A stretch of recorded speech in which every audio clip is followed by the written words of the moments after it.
Hello Tachyons, this is Kumar and welcome to the TachyLab. I'm really excited to have you all here. On this channel, we will cover the complete IGCSE Physics syllabus step by step, solve exam style questions and learn the techniques that help you score higher in your exams. So without wasting any time, let's start with our first unit, that is motion, forces and energy. So in this unit, we are going to start with the chapter physical quantities and measurement techniques. So first is quantities and units. Let us understand what does it mean. So whenever we have to measure something, right? So we say that, okay, let us just measure the height. Let us just measure how much we weigh, things like that. So when I say height or weigh, these are the quantities. These are the properties of that object or that body, right? But suppose I say that height is 5. Does that mean anything? Do you infer anything? Or I say length of object is 7. Do you infer anything? It still feels incomplete. You don't know that, right? So when I say length, height, weight, mass, time, temperature, anything, these are the quantities, right? But unit is very important because 7 centimeter and 7 meter, there is a huge difference.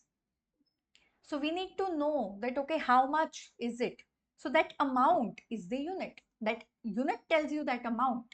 That, okay, how much that quantity is. How much the length is. Is it 7 centimeter or is it 7 meter? Okay. So a physical quantity is measurable property of object expressed by a numerical value and a unit. Right. A physical quantity is length. Right. And it is measured by 7, which is a number, a numerical value with the unit, let us say meter. Okay, and meter is a unit, and a unit is a standard amount used to measure a physical quantity. Without a unit, a measurement has no clear meaning, as we have just seen. So these are a few quantities mentioned here, like length, mass, time, temperature, force. Suppose I say length is 5 or mass is 60, time is 30, temperature is 25, force is 10. Again, it feels incomplete. We need some unit along with it, right? So these are the SI units which are given here, like meter, kilograms, seconds, degree Celsius or Kelvin, and Newton. These are the units and these are the symbols of that. I hope this is clear. Now comes standard notation, scientific notation or powers of 10. So first of all, why do we need that? See, there are so many values, right? There are some standard or constants that exist in physics. For example, 10 into 10 raised to power 8 meter per second. You know, this is the speed of the light. But we are writing in some format which is easily, you can say easy to comprehend, right? But suppose if I write this thing, always, first of all, it's taking a lot of time. Then you will have to actually count number of zeros. But in that one, in the first one, you see, it is so easy to read. And it is so easy to measure that, okay, how big that value is or how small that value is. So whenever we have to write, we try to write in this standard format or a scientific notation, which is usually a number multiplied by 10 raised to power n. That means to the powers of 10, where a is between 1 to 10. Okay, that means suppose I write 7800. So 7800, that doesn't mean that you write 78 into 10 raised to power 2. This will be wrong. Why? Because 78 is greater than 10. Okay, the number has to lie between 1 to 10. Then 10 is the base here and n is an integer. It can be positive or negative. For example, I can write 5 into 10 raised to power 5, which is positive here. 5 into 10 raised to power minus 5 here. So this is a big value while this is a small value. Right? So that power, that can be positive or negative. It can be 0 also. And 10 is the base. Right, then comes the length. So first of all, length, as we took the example, right? So length we measure in meters. This is the SI unit. Obviously, we can measure in millimeters, centimeters, kilometers, depending on the length and the values. For example, if we have to measure the roads, we are going to measure it in the terms of kilometers or miles. At that point, meters or centimeters are going to be very small system of unit, right? So yeah, it is measured in meter and is distance traveled by light in vacuum during a specific time interval. Okay. Now again, as I told you, there are some smaller units and some bigger units. If I talk till here, these are the smaller units. Till here, like 1 millimeter is 10 raised to power 3 minus 3 meter. Micrometer, 10 raised to power minus 6 meter. Nanometer, nano, 9. So 10 raised to power minus 9 meter. Kilometers, gigameters, they're all the bigger units. Okay, so kilometer is 10 raised to power 3 meter. A gigameter is 10 raised to power 9 meter. Then comes how do we actually measure it? So there is a way of measuring the unit. Um, so whenever you're taking a reading, even in some laboratory or you're doing some experiment, just take a ruler and whenever you have to take a reading, always take it overhead. Your eyes should be above the mark where you have to measure it. If you are going to measure it at an angle, as you see here, the eyes, they are at some angle. So because it is at some angle, it is going to give you the wrong reading. It is not going to give you the correct reading. There will be an error always. So always keep your eyes vertically above the mark where you want to get the reading. I hope this is clear. This is important for the question answers. They do ask it in exams. Then moving ahead with the significant figures. So significant figures, as the name suggests, significant, that is something which is important, that is meaningful, right? So whenever we have a number, any kind of number, right, it will have some digits, but not everything or every number has a meaningful information. So significant figures are those that will carry that meaningful information.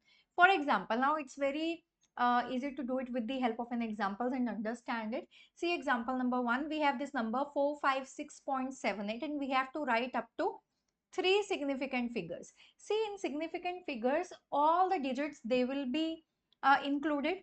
All the zeros which are in between, like if I have 5 and then 0 and I say 7, then you will count this 0. But if 0 is at the end, then you will not count it. Okay. If it is 57, again, now you will count both of these. So significant figures in this is 2 and in this it is 3. Okay. Now see, it says to 3 significant figures. While how many digits are there? 1, 2, 3, 4, 5. Now, how do you write it? We want only 3 significant figures. So 456.78. That means we need only up to here. But if you see the number next to it, that is greater than 5. So we will round it off. So when you round it off, it will increase, right, by 1. So it will become 457 here. So 457 is your answer. So you always have to read the question carefully that, okay, in how many significant figures they want the answer. Okay, and you are supposed to write only in those significant figures. Suppose they ask for 3 and you are writing whole answer which carry like 5 significant figures or 6 significant figures, then marks will be deducted. Okay, then round this to 2 significant figures here. So you see 1, 2, 3, 4. We need only up to 2. That means 48 up to 48 and the next digit is 7.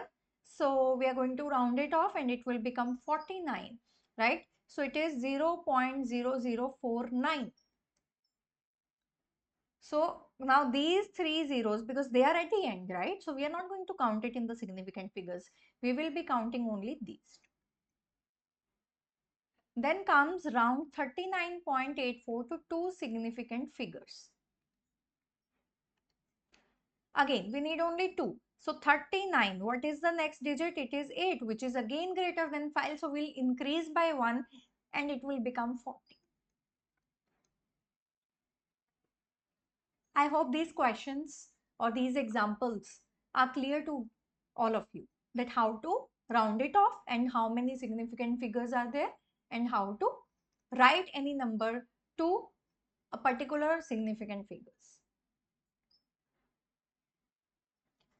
If you are liking my way of teaching things and the concepts, do like the video, share it with your friends and subscribe to this channel. Free notes will be available in the description. You can check the link. And you can also join for one-to-one and small group classes. You can contact us for more details. And again, you can check the description. You can email us or you can just put it as a comment. You can follow us on Instagram and LinkedIn. We will help to uproot the fear of science together. Moving to the questions. Yes, so this is the first question. We have to convert it into millimeters. Now see, these are the conversion questions. How do you convert it? So you should know that, okay, if I say 1 centimeter, it has 10 millimeters. If I say 1 meter, it has 100 centimeter. And 1 meter is equals to 100 into 1 centimeter. And now 1 centimeter writing as 10 millimeter. 1 meter is equals to 1000 millimeter. So these are the conversions. Now you can remember it if you want to, and if at that particular point in the exams you don't really remember it, then you can make it at that particular point also. So we have 3 centimeter here. How do you write 3 centimeter in millimeters? So in 1 millimeter, sorry, in 1 centimeter, you have how many millimeters? 10 millimeters.